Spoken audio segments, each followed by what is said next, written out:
there, my name is Bandy and this is my channel Bandy's Books, and today we are in the kitchen because it's time for a recipe and review. I will be picking up the book The Hacienda today by Isabel Cañas, and this was published in 2022. I happened to get my copy from Book of the Month last year, and I kind of held on to it. I was originally planning to read it around the fall, for spooky season, and it just kind of got pushed back on my TBR. So I thought I would start the year out by clearing this one off, and I'm so happy I did. I really enjoyed this book.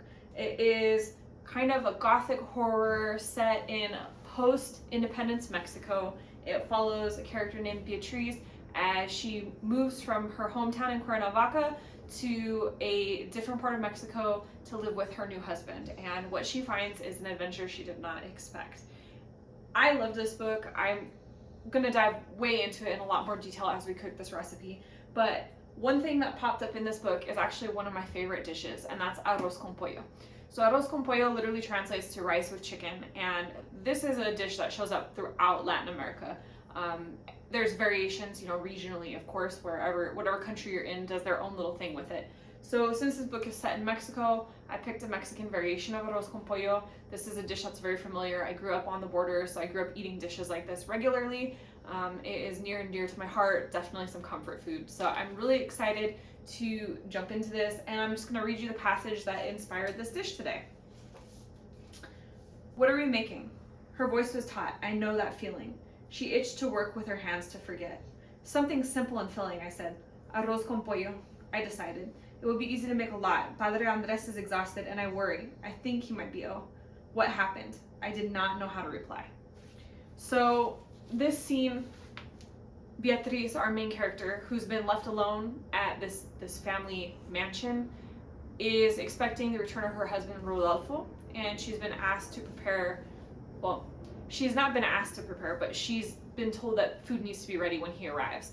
And there's been a change in the household staff, so they're a little bit understaffed, and so she's gonna roll up her sleeves and cook a dish that she knows how to make from when she was a little bit younger. This is a very curious thing because usually the ladies of the house at this time period would not have been cooking with their servants.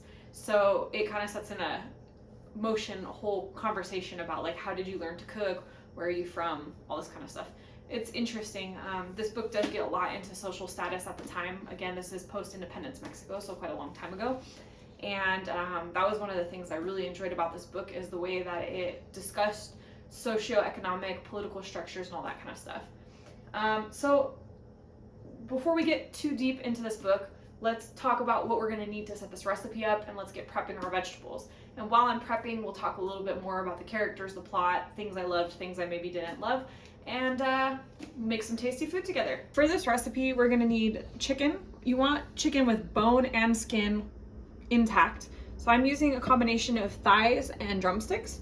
We want some good quality chicken broth, some frozen peas if you like, or fresh if you have them in season, some cilantro, jalapeno, garlic, some Roma tomatoes, a white onion, some long grain rice, cumin, bay leaves, oregano. I'm using a little bit of paprika that isn't traditional, black pepper, salt, and some oil. So for equipment, we're gonna need a deep saute pan with a tight fitting lid. Don't use a flat saute pan because you need the liquid and everything to be contained within it. I'm gonna use a cast iron skillet to blacken my tomatoes and my jalapeno, but you could certainly put them on a sheet pan and roast them at high temperature in the oven if you prefer that method. Then we're gonna use tongs and a wooden spoon. We need a cutting board and a sharp knife, a cup, and a plate to rest our chicken on. And I'm using my little bullet blender over here, Magic Bullet, because we're gonna blend all those tomatoes and onions and everything into the salsa that's gonna flavor the rice. To start our recipe, the first thing that we're gonna do is we're gonna blacken our tomatoes and our chile. The reason that we're gonna blacken them is to just increase the flavor, soften them up, give a little bit of depth into our sauce that's gonna be the base for the flavor of our rice and chicken. So we're just gonna heat up our cast iron skillet here really hot. You could do this in a saute pan as well. I would not suggest doing it in stainless steel just because it chars really heavy on it, and then you're gonna be sitting there with a metal scrubby for a long time trying to get it off. So my suggestion would be use your cast iron, or if you have a sheet pan and you can cover it in aluminum foil, you could put these on that sheet pan, pop them into the oven at 500 degrees, and just let them blacken in the oven a bit. but in this case, we're gonna go ahead and just let them blacken in our saute pan as we cut up our onions and our garlic. So I have a nice big white onion here. I'm gonna just take this and peel it. Then we're gonna dice it up. So while we're chopping our onions and waiting for our tomatoes and chili to blacken, let's talk about the Hacienda. So the main character of the Hacienda is named Beatriz, and Beatriz is quite an interesting character. She is basically somebody who once had status. So again, remember, this is in post-independence, pre-independence and post-independence Mexico. So she's someone who had once had status, and then her father is murdered. And her mother have no rights to property, have no rights to wealth, can't inherit anything. And so they are relegated to being the unwanted guests at an aunt and uncle's house. And they are basically treated as servants. So with our onion, the first half is gonna just be cut into chunks like this. We're gonna blend this with our tomatoes and our jalapeno to make the salsa. And then the second half, we're gonna do small dice on, because I actually like to saute some onions in before we saute the rice and everything, just because I like the double layers of onions. It's not necessarily the most traditional thing.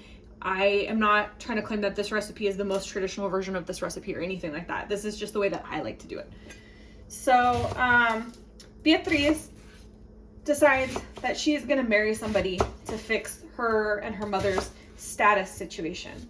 And she finds Rodolfo Solorzano, who is a shady kind of a guy. His first wife dies. There's lots of questions about how she died. And then there's some questions about him possibly having been involved in the murder of Beatriz's father. So her mother is very, very upset that she is marrying him. She feels like she's selling out the family. And she's basically refusing to speak to Beatriz, you know, and doesn't attend the wedding. She's conspicuously absent at the wedding. Tomatoes are starting to get some color. That's good. That's what we want. I'm just gonna move them around and let them blacken. So, her mother's unhappy, so Beatriz leaves by herself to go to Rodolfo's home, which is in a different state. She's from Cuernavaca, and he is in a place called Apan. So when she arrives at Apan, she sees this stately manor. There's a full staff working on the manor, and she is just kind of torn. So we're gonna do the same thing with the garlic. I'm gonna put some garlic cloves into our puree for the salsa. And then I'm also gonna add some chopped up garlic into our rice. Again, not necessarily the most traditional technique. I just like to have some different layers of flavor throughout. So we're gonna use 2, 4, 6, 8, about 8 cloves of garlic here for this recipe. So as I was saying, Beatriz arrives at this stately manor, and there's servants, and there's a lot going on. She meets Rodolfo's sister Juana and a bunch of people working, and she's a little bit torn because she's used to having to take care of things to survive. She's not used to being waited on, and it shows. There's also a lot of talk about colorism at the time and how the upper class in Mexico at the time perceived paleness of skin to be an admirable trait. So if you were the woman of the house, you were to be pale and not to let your skin brown. So there's like a lot of commentary about how Beatriz wears gloves and hats and keeps out of the sun to keep her complexion nice and pale. So, you know, she doesn't look like she fits in with the servants who've been working in the fields and things like that. So Beatriz, you know, is kind of isolated from all the servants because, you know, they expect her to be just like all the other ladies of the house and all the nobles, who they call hacendados. And, you know, they don't expect any kind of camaraderie from her. They just expect her to be, you know, snooty and arrogant and treat them like servants. So when Rodolfo leaves, Beatriz is pretty isolated. She doesn't really have any friends in the mansion. And Juana, the sister of Rodolfo, is openly hostile towards her, although we don't really know why at this point. And so Beatriz is trying to figure out how to fit in, and then she realizes that something is terribly, terribly wrong. The house is haunting her. It is just not okay. Things are not great. She's starts with bad nightmares. Then she's hearing sounds at night that are preventing her from sleeping. And then, she feels like she's going crazy at first. So she reaches out to her husband and tells him that she thinks the house is, haunted and that she wants an exorcism. So he tells her to reach out to the local church. And a padre from the local church comes, but he treats her like she's crazy. He basically acts like she's a hysterical woman and she's throwing a scene for no reason. And, he threatens that if she doesn't leave him alone, that he's going to contact her husband and bring up his concerns about her mental stability. So she receives no respite from her worries from the church. And, the hauntings proceed to get worse. The one blessing is that when the church came, they brought a young priest named Andres with them. And Andres is the second main character in the story. So Andres is something of a witch or a warlock. He has some powers that the church does not look upon fondly. Mind you, this is the time when they were literally hauling people away to kill if they were suspected of witchcraft. So he has to hide his powers, but he is a very magical person. And he returns to Beatriz and says, hey, I felt the presence in the house. I know that place is no good, and I want to help you. So Beatriz allies herself with Andres. And Andres comes back, and they find that the house is very, very haunted indeed. So that's kind of the main premise, and I can't really go too much further into it without really spoiling this story. So we'll just stop right there with the plot and say that I was very, very happy with the plotting in the story. I liked the build-up. I thought it was really interesting, the direction that they chose to go with it. I really loved the dynamic between Beatriz. I really loved the dynamic with Beatriz and the workers on the Hacienda and the sister and just everything that's going on. It's a lot, and I really felt for Beatriz. And I especially liked Andres. I liked his position and how, he's... So now that our tomatoes are nice and blackened, we're gonna go ahead and puree our salsa. So pop a couple tomatoes in here. I'll pop some onions in here.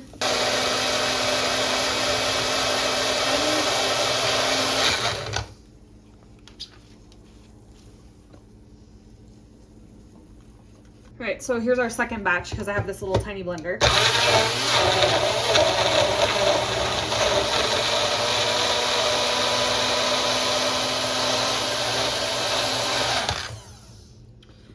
Okay, so this one's a little bit lighter because we have a lot more onions in it. This one's mostly tomatoes. This is going to be our base for our Arroz Con Pollo. Nice tomatoey, oniony, garlicky, just a little bit of heat. So you want to make sure we taste this and make sure it's got the right amount of flavors. Okay, so I taste our tomatoes, definitely a little bit of heat. Got the onions and the garlic. I think we're good to go. So I'm going to set this to the side for now. And then we're going to remove our cast iron for the time being. We're going to be working out of our saute pan now. So the first thing that we're going to do here is we are going to season our chicken. All right, so we're going to turn our saute pan onto high to heat while we're seasoning this. So we're going to hit this with a generous amount of salt. Make sure it's nice and evenly coated. And then we're going to crack some black pepper onto it.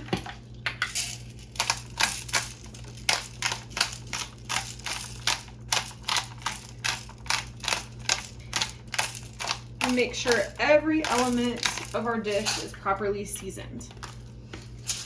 Okay, so while we heat up our pan, I'm going to put some oil in there and get it nice and shimmering. So we want to remember when we saute things that we're not going to throw all of this into this pan at once. We're going to do this in 2 batches. Because if we were to saute all of this at once, then what would happen is the pan would be so crowded and there would be so much juice in there that it wouldn't be able to evaporate quickly enough, and we would end up with like a steamed chicken instead of a sauteed chicken. And for saute, the important part is keeping a dry environment and building up that layer of browning and flavor on the outside of our meat here. So we're gonna get this blistering hot. So as I was saying, the plot of this story is really interesting. So one of the other benefits of the story is the characters. As I mentioned, our main character, Beatriz, is really interesting. She is somewhere between dreaming of being a socialite and not quite being a socialite, like truly. Like, she's had to wash sheets and cook and clean and do all these things that a woman of her stature never would supposedly do. But now that she has that stature, she feels uncomfortable with it in a lot of ways. And so it's a really interesting look at social class.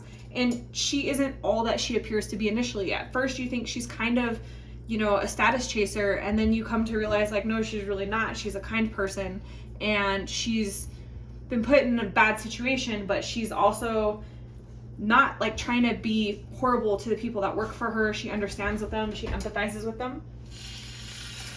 Okay, when you hear this sizzle, that's the temperature you want.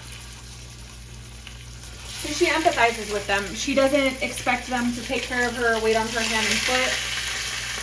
And I like that about her. She's very much capable of taking care of things herself.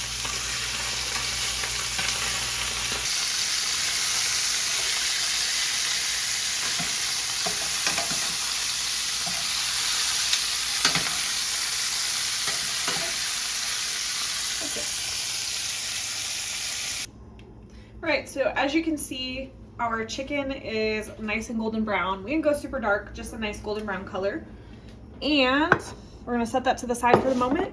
You can see that we have a lot of drippings in our pan and some nice souk at the bottom. If you've watched these videos before, you'll know that souk is the fancy French word for all this stuff that's at the bottom of your pan. You do not want to lose it. It is where your flavor is at. So we're gonna add just a tiny bit extra oil, and then we're gonna fry off our rice to give it the right texture. So we're going with a long grain rice here, and we're gonna do 2 cups. I don't spill it all over. So we're gonna go 2 cups of rice, and we're gonna let that cook just until it starts to turn golden brown as well. You wanna move this around a lot because it'll burn pretty quickly if you do not. So as you can see, like, the oil and the chicken fat and everything is just coating our rice very nicely. I'm gonna spread that around and let it get to work cooking. So as I was saying earlier, I really enjoyed Beatriz's character. Like I said, she comes across as a spoiled girl initially, and we realized very quickly that she's not. And I love that when this house is starting to haunt her and things are going wrong, she doesn't just like give up and go home. She fights, she's tough. And I found that really enjoyable. I also really enjoyed Padre Andres. He's very outside of the way that the church was operating at the time. He's clever. He's very dedicated to the people that he's serving. Because he comes from the local population and has a more indigenous background, he wants to make sure that everybody's taken care of, not just the people that the church favors. So I really appreciated that about him. And I appreciated his loyalty in finishing a job. He gets brought in to help Beatriz, and he is not content to leave until he feels that he has adequately helped her. And that was really nice. I also appreciated the side characters. I felt like all of the side characters were pretty lively as well. Paloma in particular, who is like one of the head servants and the cousin, I believe, to Andres. She is quite fiery and interesting, and I enjoyed her character a lot. I also liked Juana. Juana was, you know, the sister of Rodolfo, and clearly found Beatriz distasteful. And I found that she wasn't like comical. Sometimes people write villains and they write these like comical over the top villains. I felt like Juana was just kind of hostile, but not in like a caricature of an evil villain. Just in a way like, oh, my brother's married another girl. I'm not really interested in getting to know you. And Beatriz is trying to win her over and just doesn't really know how. So, and then the different priests and stuff that were initially dealing with Beatriz, I felt like they were pretty accurate to the time as well. They would have definitely written off the things she was requesting as, you know, a woman's hysterical wailings. And so I felt like it was all fairly accurate. So you can see our rice is starting to turn white. That is what we want. and it's even gonna get a little bit golden brown. So as you can see here, some of these grains are turning golden brown, and that means we're ready for our next step.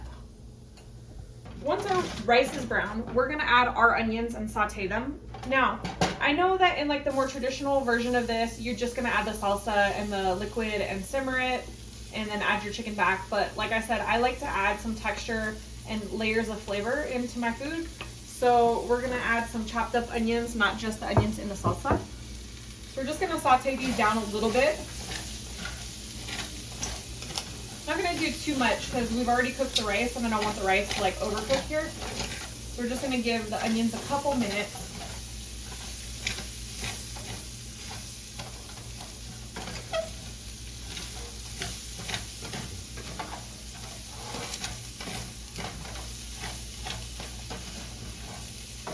Then we're gonna work to scrape up some of this stuff on the bottom. Some of it'll come loose with the onions, and some of it'll come loose when we add in the salsa and the stock later. Okay, and then we're gonna add in our fresh garlic as well. Same thing, I know we have garlic in the sauce already, but I like to add multiple layers of the same flavor sometimes. This is smelling so good already. The onion, the garlic, chicken fat. You know this is gonna be a delightful dish. Okay, we're just gonna cook that garlic until it's fragrant. Until it's fragrant is usually about 30 seconds, just when you can smell the garlic wafting off the pan. Okay, and now we're gonna add some seasonings. So I have some cumin.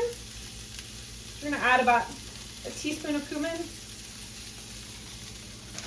We're gonna add some Mexican oregano. And then this is my personal addition. This is not necessarily the most traditional thing. We're gonna add some paprika.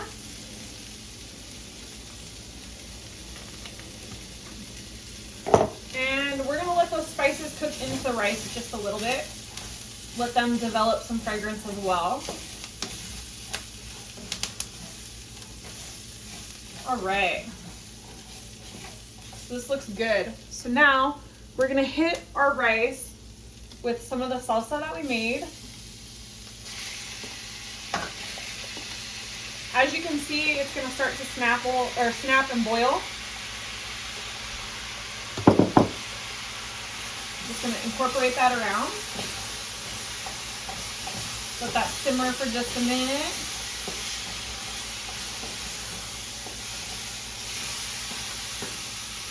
Make sure that the rice and the sauce are thoroughly incorporated. This is gonna be what gives the rice its rich, beautiful color. I think I'm just gonna go ahead and use up all this salsa. So we're just gonna make sure that that is well incorporated into the rice. And now we're gonna follow it up with some chicken broth. So we used 2 cups of rice. So usually with white rice, you wanna do 1 cup of liquid to 1 cup of rice. In this case, we've already added a bunch of liquid with the salsa. So we're gonna do just 2 cups. The reason that we're doing 2, like I said, is we have 1 and 1. And then usually I would add like an extra 1/4 cup of liquid, but that tomato paste that we've made, the salsa there, is gonna account for that extra 1/4 cup of liquid. So this is what it should look like at this point. Now, the tricky part of this dish is that the liquid is gonna cook into the rice, so we have to make sure it's seasoned right now. We can't wait till it's cooked at the end I mean, we can adjust a little bit towards the end, but we wanna make sure that this tastes good right now as it is. So we're gonna take a taste. I know it's gonna need some salt. Definitely need some salt. So we're gonna add some salt in right now. A little more than that. We're gonna add some black pepper.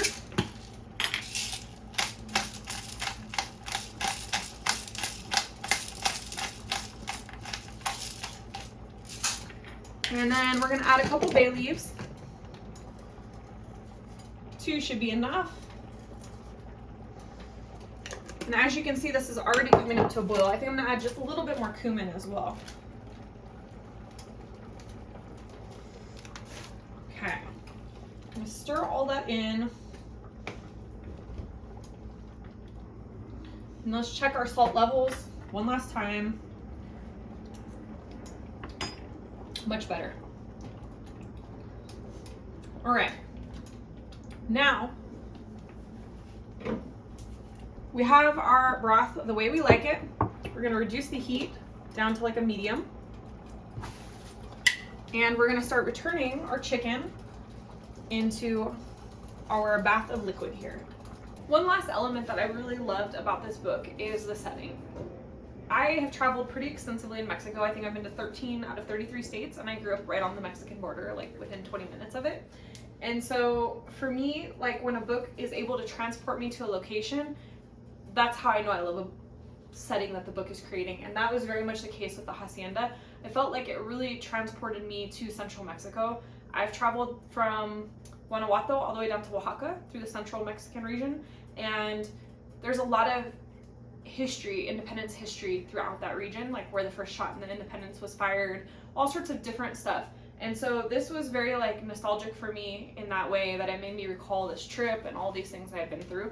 So I love that. And I loved how effectively Cañas uses the gothic horror vibe. She slowly builds this creeping, icky feeling that something's wrong. You don't know what it is initially, but just little things seem off.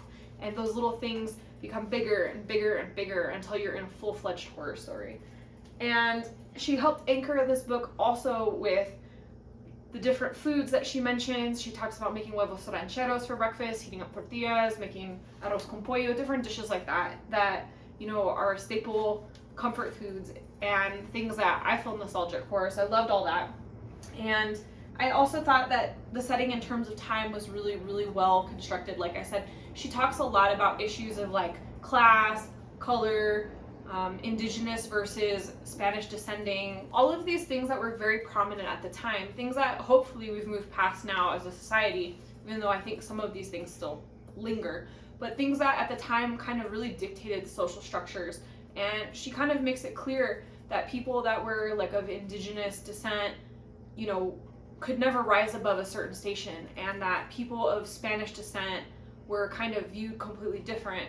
And, you know, a lot of the themes in the horror of like how the horror is confronted, like ignoring it versus actually dealing with it, I think is interesting because it comes down to like social class and background. And it's just really, really interesting how those things got woven into this horror story. It made this a really interesting book. So I'll give you my final wrap up on the book once we have finished our arroz con pollo and had our first bite. So our arroz con pollo is just about cooked.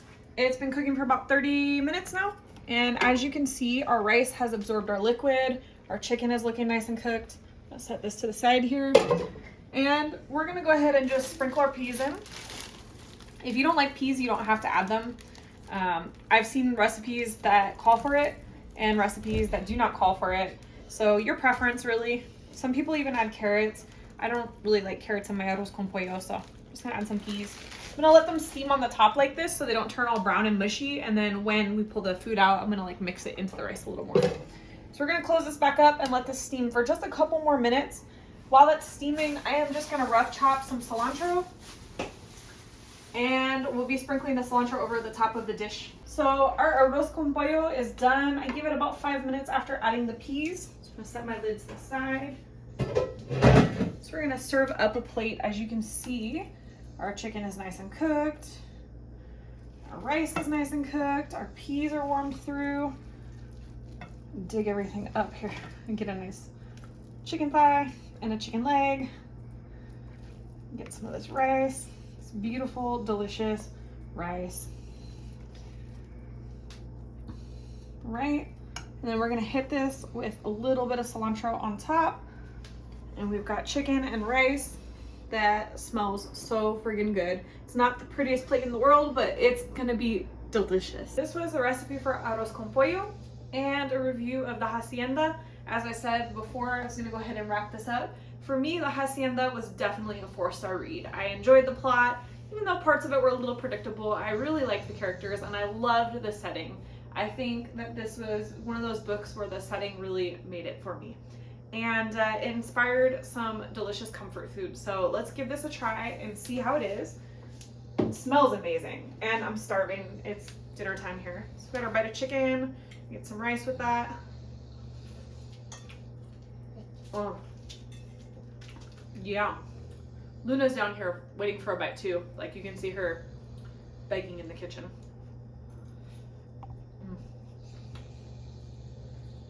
Oh man, the chicken's like nice and tender. I don't just break it off with a fork. I don't even need a knife. Perfect. It's not like mushy. It's just tender enough that you don't need a knife to cut it. And the rice.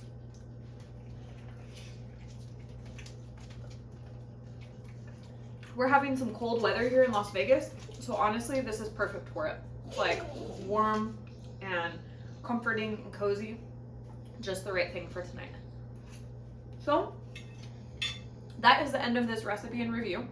I hope that you've enjoyed both the book, hearing about the book and hearing about the food. And I hope that you'll try this recipe in your own kitchen. Maybe give this book a try as well. If you like the video, hit the thumbs up, comment down below, and let me know if you've ever had arroz con pollo before. Or if you've had anything similar, like if you come from a different culture and you cook a similar dish, let me know about it. And if you're not already subscribed to this channel, hit the subscribe button down below, as well as the notification tag so you never miss one of my videos. I do post content very consistently. So thanks so much for joining. We'll see you the next time. Bye.